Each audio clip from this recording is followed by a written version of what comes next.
ইহরামে উমরা করে, আবার আরেক ইহরামে হজ করে। আরেকটা হজ হলো হজ্জে ইফরাদ, একাকী হজ। এটার মর্যাদা আরেকটু কম। বাংলাদেশ থেকে যারা হজ করে তারা মূলত হজ্জে তামাত্তু করে। এই হজটা হলো ফেসিলিটি, এই হজটা হলো সুযোগ সুবিধা সম্পন্ন হজ। আগে উমরা করে যখন একজন হাজি হজ্জে তামাত্তু করার সিদ্ধান্ত গ্রহণ করে, তখন সে বাংলাদেশ থেকে যখন রওনা হবে, তখন সে ইহরামে নিয়ত করবে, ইহরামের কাপড় পরিধান করবে। দুইটা কাপড় হচ্ছে দুইটা সাদা কাপড়, একটা শরীরে, আরেকটা লুঙ্গির মতো সেরাই বিধি কাপড় পরিধান করে। মনে হয় যেন জীবন্ত একটি লাশ হয়ে গেল।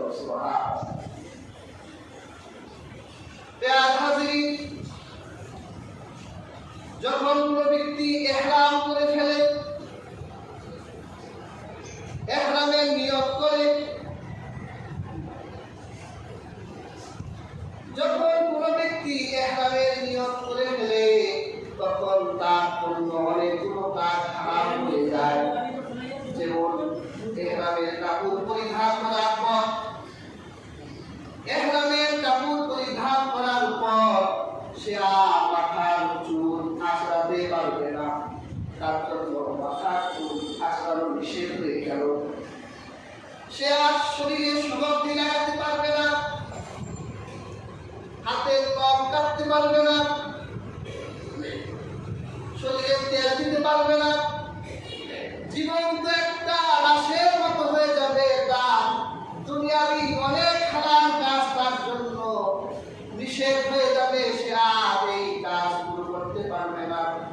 ইহরামের পোশাক পরিধান করে সে 2 রাকাত নামাজ আদায় করবে। এরপর সে নিয়ত করবে, হে আল্লাহ, আমি হজ্জে তামাত্তু উমরা হজের নিয়ত করলাম, আমার উমরা হজকে সহজ করে দেন, আর আমার উমরা হজকে আপনি আল্লাহ কবুল করে নেন। এই হলো তার ইহরামের প্রথম কাজ। ইহরাম করা উমরা হজের ফরজ। এটা বাসায় করবে অথবা এয়ারপোর্টে গিয়েও করা যাবে। এয়ারপোর্টে কোনো সুবিধা থাকে না, এই জন্য রাসূলুল্লাহ সাল্লাল্লাহু আলাইহি ওয়াসাল্লাম বলেছেন, ইহরাম আলাল গোসল, গোসলের ইহরাম এটা উত্তম। যদি গোসল করে সে ইহরামের কাপড় পরিধান করে, এটাই উত্তম। আর যদি সে গোসল করার পর ইহরামের কাপড় পরিধান করার মাঝখানে তার ওযু ভেঙে যায়, তাহলে সে গোসল করে ইহরাম করবে। এটা তখন হয়ে যাবে ইহরাম আলাল ওযু, ওযুর ইহরাম। প্রিয় হাজিরিন, তারপর তার কাজ হবে সে তালবিয়া বলবে বেশি বেশি, লাব্বাইক আল্লাহুম্মা লাব্বাইক, লাব্বাইক লা শারীকা লাকা লাব্বাইক, ইন্নাল হামদা ওয়ান নি'মাতা লাকা ওয়াল মুলক লা শারীকা লাক। সে এইভাবে তার আমল হবে একটাই, সে বেশি বেশি বলবে লাব্বাইক আল্লাহুম্মা লাব্বাইক, হাসিব, হে আল্লাহ আমি হাসিব, লা শারীকা লাকা লাব্বাইক, আপনার কোনো শরীক নাই, আমি হাসিব। সে এইভাবে সে তালবিয়া বা সে বিমানে উঠলে সেখানেও তার আমল কি লাব্বাইক আল্লাহুম্মা লাব্বাইক। বিমান থেকে নেমে তার আসবাবপত্রগুলো যদি হোটেলে রাখতে হয় হোটেলে রেখে, তার উমরার ফরজ যেই কাজটি আছে সে চলে যাবে তাওয়াফ করার জন্য আল্লাহর খানায় কাবায়। সুবহানাল্লাহ। যখন তার নজরে প্রথম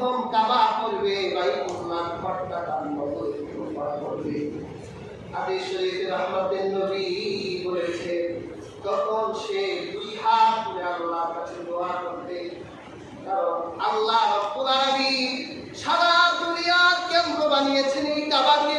সুবহানাল্লাহ। শুধু তাই নয়, দুনিয়ার যত নবী ছিল সমস্ত নবীকে আল্লাহ কাবা কেন্দ্রিক করেছেন। আল্লাহ তাআলা আরশে আজিম থেকে যেই রহমত দুনিয়াবাসীর জন্য নাযিল করে, এই রহমত সবার আগে আল্লাহ কাবার গায়ে ঢালেন, আর কাবা থেকে রহমত গোটা দুনিয়ায় আল্লাহ ছড়ায় দেন। সুবহানাল্লাহ। এই রহমতের কাবা যখন আপনার নজরে প্রথমবারের মতো পড়বে, আপনি যদি ইমানদার হন আর মক্কা মদিনার ভালোবাসা আপনার হৃদয়ে থাকে, তাহলে আপনার চোখের পানি অজরেই ঝরতে থাকবে। এই চোখের পানি নিয়ে যদি কাবার সামনে দুটি হাত তুলে আমার আল্লাহর কাছে যদি আপনি মোনাজাত করে, আমার আল্লাহর কাছে দোয়া করে, তাহলে আপনার দোয়া অবশ্যই আমার আল্লাহ কবুল করবেন। আপনি কাবা শরীফের 4টা কোণা, কয়টা কোণা? একটা কোণার ভিতর আছে হাজরে আসওয়াদ। সুবহানাল্লাহ। এই সাইডে হাজরে আসওয়াদ, এই সাইডে মাকামে ইব্রাহিম। সুবহানাল্লাহ। দুইটা পাথর, একটা পাথরের নাম হাজরে আসওয়াদ, আরেকটা পাথরের নাম মাকামে ইব্রাহিম। রহমতের নবী বলেছেন এই দুইটা পাথর জান্নাতের পাথর। সুবহানাল্লাহ। আল্লাহ রাসূল বলেছেন এই দুইটা পাথরে নূর ছিল, আলো ছিল। আমার আল্লাহ যখন দুনিয়ায় পাঠালেন, জান্নাতের দুই পাথরের আলোকে আমার আল্লাহ উঠাই দিলেন। যদি এই দুইটা পাথরে জান্নাতের নূর থাকতো, তাহলে গোটা দুনিয়া এই দুই পাথরের আলোতে আলোকিত হয়ে যেত। সুবহানাল্লাহ। হাজরে আসওয়াদ পাথরের ব্যাপারে রহমতের নবী বলেছে পাথরটা দুধের মতো সাদা ছিল। ফাসাওয়া যাকু খাতায়া বানি আদম, বনি আদমের পাপ চুষতে চুষতে পাথরটা কালো হয়ে গেছে। তার মানে এই পাথরের ভিতরে আমার আল্লাহ গুণ দিয়েছেন। জান্নাতের পাথর দুনিয়ার পাথরের মতো না, এই পাথরের ভিতরে গুণ আছে। এই পাথরে আমার রহমতের নবী অসংখ্য অগণিতবার চুমু দিয়েছেন। এই জন্য হযরত ওমর বলতেন, এরে হাজরে আসওয়াদ, তুমি শুধু একটি পাথর, তোমাকে আমি চুমু দেই, কারণ তোমার গায়ে রহমতের নবী চুমু দিতেন। সুবহানাল্লাহ।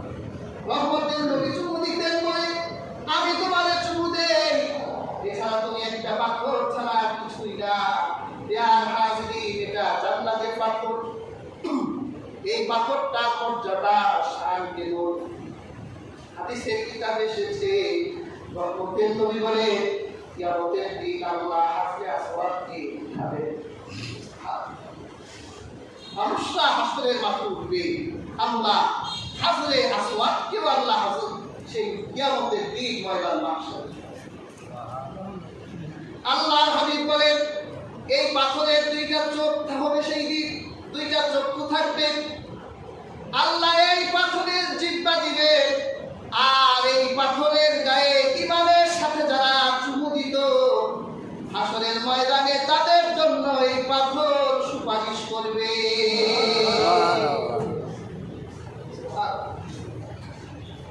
ওই পাথরে হাজরিন, এখন তো অনেক মানুষ হয়, চুমু দেওয়া যায় না। বিশেষ করে আমাদের এই অঞ্চলের মানুষের গায়ের শক্তি এমনি কম, এরা চেষ্টা করলেও এই ভিড়ের ভিতরে চুমু দিতে পারে না। এই জন্য রহমতের নবী দূর থেকে চুমু দেওয়ার পদ্ধতিও শিখিয়ে দিলেন। সুবহানাল্লাহ। আপনি তাওয়াফে যাবেন, হাজরে আসওয়াদকে বাম দিকে রেখে, দুদিকে থাকবে, বাম দিকে হাজরে আসওয়াদ থাকবে। হাজরে আসওয়াদের সোজা আরব সরকার একটা সবুজ রঙের লাঠি দিয়েছে, ওই লাঠিটার ডান দিকে রেখে আপনি দুই দিকে তাকাবেন, পজিশন ঠিক হিসেবে এই পর্যন্ত আপনি ইহরামের তালবিয়া বলতে পারবেন। যখন তোয়াফ শুরু হবে তালবিয়ানা আপনি তসবিহ পড়বেন সুবহান। আপনি এরপর আসলে আসওয়াদের দিকে ঘুরে দুইটা হাত নামাজে যেরকম সামনে ঘুরে এরকম কানের নদী বরাবর দুটি হাত আসলে আসওয়াদের দিকে